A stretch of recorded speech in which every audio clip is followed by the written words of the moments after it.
2025년을 빛낸 베스트 애널리스트와 함께 섹터 점검해보는 시간입니다. 특집 방송으로 오늘은 한승환 SK증권 연구원과 함께합니다. 안녕하십니까? 네, 안녕하세요. 자, 매주 한수위, 이른바 한승환의 수주산업 위클리라는 리포트를 발간 중인 걸로 알고 있는데 새해 목표가 있다면 혹시 시청자분들께 전해주시겠습니까? 올해 목표라고 한다면은 작년과 크게 달라지는 건 없을 것 같고요. 그냥 네. 하던 거 꾸준히 조심 잃지 않고 해가면서 올해는 이제 작년보다 네. 좀 더 높은 등수로다가 이제 베스트 애널리스트 계속 유지하는 것을 네. 목표로 하고 있습니다. 좋습니다. 초심이 중요하죠. 작년처럼 올해도 좀 좋은 이제 리포트들 기대하도록 하고요. 자, 조선주에 대한 얘기부터 저희가 먼저 나눠보도록 할게요. 얼마 전에 트럼프 대통령이 이제 하나오션을 칭찬하면서 조선주들이 들썩였는데 또 국방수권법에서는 한국 기업들의 우선권 조항이 제외됐거든요. 존스법 같은 법안들이 또 그대로 있는 상태인데 마스카가 잘 달릴 수 있을까요? 어떻게 보시죠? 결국에 이제 조선업 재건, 그러니까 미국 조선업 재건에 필요한 이제 십설 아메리카 액트라는 이제 미국 선박법이라든지 네.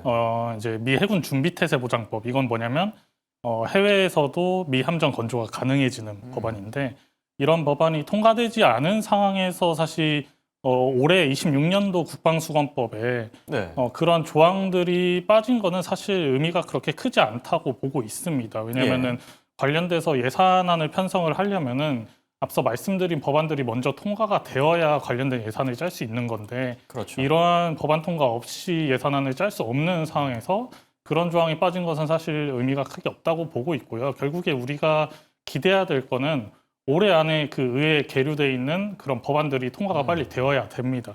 그래서 통과가 되고 올해 하반기쯤에 이제 미국 의회에서 상원이나 하원에서 해당 법안들 관련된 이제 기반으로 네. 27년도 국방수권법에 관련된 예산안이 편성이 되고, 앞서 말씀드린 그런 조항들이 다시 편성이 되면은 그때야말로 이제 조선업 마스가 그리고 미 해군 함정 해외 건조가 가능해지면서 조선업 계속해서 작년에 보여줬던 주도주 역할을 다시 한번 이어나갈 수 있지 않을까라고 생각을 하고 있습니다.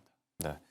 그런데 그런 부분들에는 우려도 있는 것 같아요. 이게 미국 조선업 재건만 하고 막상 이득은 못 챙기는 게 아니냐, 우리한테 뭐 떨어지는 것도 중요할 텐데 그런 수익성 부분이 좀 걱정된다. 이런 우려에 대해서는 어떻게 생각하시죠? 그래서 결국 앞서 말씀드린 이제 미국 선박법, 십스터 네. 아메리카 액트라는 법안 같은 게 승인되어야 되는 게 가장 선제 조건이고요. 이유는 그런 법안들 살펴보시면은 내용이 되게 많은데 조항들이 다 미국 내에서 건조를 하게 될 경우에 세제 혜택, 인센티브, 인력 양성 프로그램 지원이라든지 미국 정부 차원에서 이제 지원 정책이 엄청나게 많이 있습니다. 네. 그래서 빨리 그 법안이 통과되어야 그러한 세제 혜택 인센티브 얻어가면서 그 높은 인력비라든지 네. 기자재들 낮춰 상쇄시키면서 수익성을 확보할 수 있을 것 같고요. 그리고 조선업이라는 게 사실 3, 4년 깔짝 투자한다고 해서 이렇게 빠르게 성장할 그렇죠. 수 있는 산업은 절대 아닙니다. 맞습니다. 엄청난 설비 투자와 무엇보다 인력들이 충원이 되어야 되는데, 단기 내에 빨리 이 조선업 역량을 확보하고 싶은 미국 입장에서 현실적인 네. 방법은 결국에 동맹 조선업 국가인 이제 한국과 일본 힘을 빌려야 될 수밖에 없는 상황이거든요. 그렇죠. 그래서 인력 같은 거는 좀 중장기적으로 미국 내 인력들을 많이 키워보고 싶지만서도 결국에 이제 기자재 같은 서플라이 체인들 공급망 확보는 네. 수년이 걸릴 거란 말이죠. 그러면은 단기 내 그 과정 속에서 우리는 기술 이전이라든지 엔진 공급, 블록, 선체 블록 네. 제작이라든지 이런 형태로 우리가 단기 내에 얻을 수 있는 실효성 있는 그런 방법들은 아직은 많이 있다고 생각을 하고 있습니다. 네. 물론 우려들도 있기는 하지만 우리도 이제 실익을 챙길 수 있는 부분들이 분명히 있을 거라는 기대감도 같이 있는 상태고요. 자, 그리고 핵잠수함 모멘텀에 대한 얘기도 같이 나눠보면 좋을 것 같은데, 지금 한화 같은 경우에 미국 필리조선소에 핵잠수함 건조 목표를 공식화했거든요. 투자 접근을 어떻게 가져가는 게 좋을까요? 우선은 대한민국 해군 전력 강화에는 엄청나게 도움이 되는 거는 사실이나, 이거를 주가 측면에 녹여내기에는 좀 조심스럽게 접근할 필요가 있습니다. 왜냐하면은 물량 자체가 엄청나게 많은 물량은 아니거든요. 그러니까 지금 한 4척에서 많게는 6척 정도를 계획하고 있는 단계고 한 척당 건조 비용이 아마 한 2.5조 정도 들 것 같은데 그러면은 뭐 내척이라고 하면 한 10조 원이잖아요. 네. 지금 하나오션이 노리고 있는 이제 캐나다 잠수함 프로젝트 같은 예. 경우에는 60조 원짜리거든요. 네. 그래서 이런 거와 비교해 봤을 때 막 엄청나게 큰 규모다라고 말하기는 좀 어려운 것 같고 사실 뭐 이제 핵잠수함 건조하는데 이제 기간도 문제입니다. 한 6, 7년 네. 정도 걸릴 거예요. 우리 기술력으로 찍어냈을 경우에는. 문제는 필리 조선소에서 건조할 경우 네. 현재 필리 조선소 안에 핵잠수함을 건조할 수 있는 시설들이라든지 인력들이 없다는 예. 점입니다. 그렇네요. 그래서 그런 측면에서도 시간 소요가 어느 정도 될 거라서 조금 더 긴 그쵸. 관점, 긴 관점에서 예. 봐야 될 재료지 이거를 단기적으로 이제 주가에 녹여내기에는 좀 조심스러운 부분이 있다라고 봐주시면 좋을 것 같습니다. 네.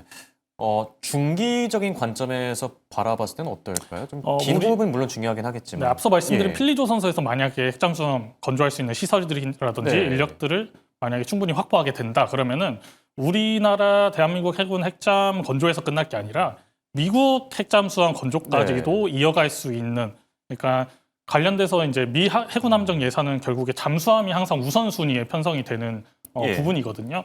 그래서 더 길게 나아가서는 미국 핵잠수함 뭐 선체 블록 제작이라든지 모듈 생산을 통해서 중장기적인 사업을 확보할 수 있는 그런 가능성도 열린다라고 봐주시면 좋을 것 같습니다. 네. 자, 그리고 미국 최대 조선사 헌팅턴 이글스와 동맹인 HD 현대 또 필리 조선소의 한화 이 마스카엔 누가 더 유리하게 될까요? 어느 쪽을 좀 더 집중하는 게 좋을까요? 현 시점에서 예단하기에는 좀 힘든 부분이 많은데 네. 결국에는 아까 말씀드린 부분 중에 이제 미 함정을 해외에서도 건조가 가능해지는 법안인 미 해군 준비 태세 보장법 승인 여부가 좀 가를 네. 것 같습니다.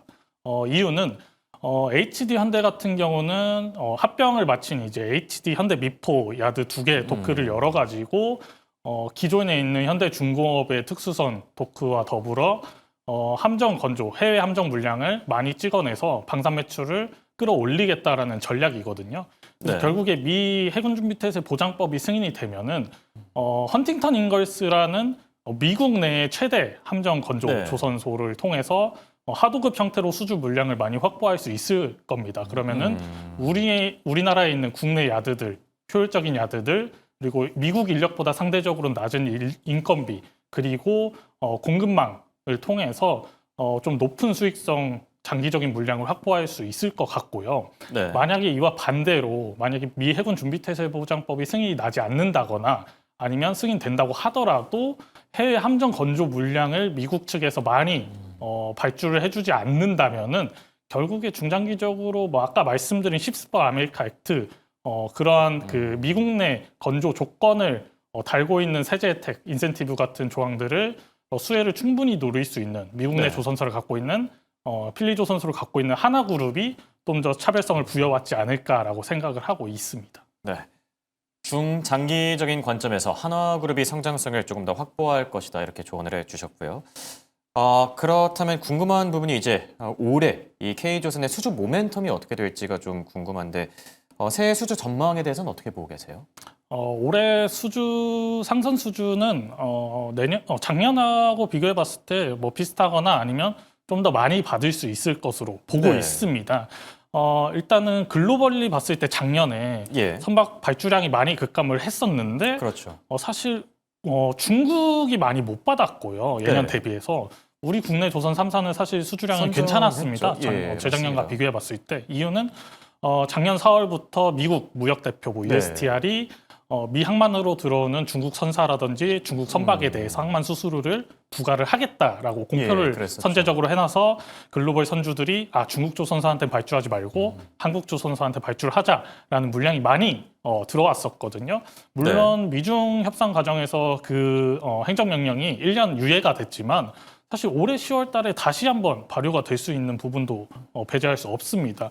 그래서 네. 이러한 기조 내에서는 사실 글로벌 선사들이 계속해서 중국 조선소를 선택하기가 껄끄러워질 수밖에 없는 현실이고요. 더군다나 최근에 이제 중국 조선소들이 공격적인 캐파 확장을 바탕으로 수주량을 뭐 많이 확보는 했습니다. 그래서 네. 현재 29년도 인도 슬롯이 꽉 찬 상황이거든요. 하지만 우리 국내 조선 3사는 현재 29년도 인도 슬롯이 텅 비어 있습니다. 그러니까 네. 상대적으로 단납기 슬롯을 가지고 올해 수주 물량을 많이 확보할 수 있는 그러한 기초 체력이 다져져 있기 때문에 더군다나 이제 북미 쪽 LNG 운반선 대규모 발주가 올해 이어질 네. 거고 노후선대 교체 수요가 올라오고 있는 탱커 쪽 발주가 견조하게 이어질 수 있기 때문에 올해 수주 목표는 걱정하지 않으셔도 된다라고 네. 말씀드릴 수 있을 것 같습니다. 다행이네요.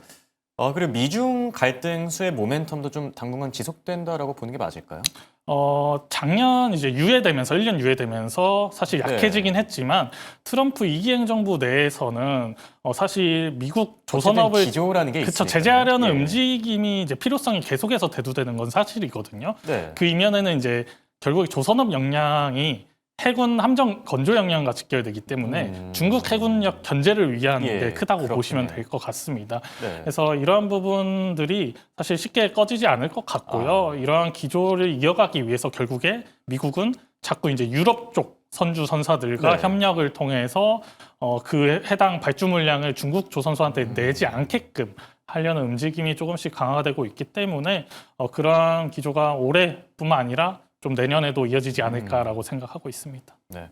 그렇다면 조선 기자재 쪽을 어떻게 보시는지도 궁금한데 조선사랑 기자재 쪽 가운데 어느 쪽이 더 괜찮을까요? 현 구간에서는 단기적으로 봤을 때는 저는 조선사보다는 조선 네. 기자재 종목을 좀 더 선호하는 편이고요. 이유는 둘의 차별성이 좀 많이 극명하게 네. 나뉩니다. 이유는 올해만 놓고 그러니까 작년만 놓고 봤을 때는 조선사 종목들의 퍼포먼스가 좋았거든요. 이유는 마스가 중에서도 미국 함정 모멘텀을 받으면서 멀티플 확장이 일어났기 때문인데 사실 상장돼 있는 조선 기자재 종목들의 비즈니스 모델은 대부분 상선 부분이란 말이죠. 그러니까 둘의 차별성이 갈릴 수밖에 없어서 그렇네요.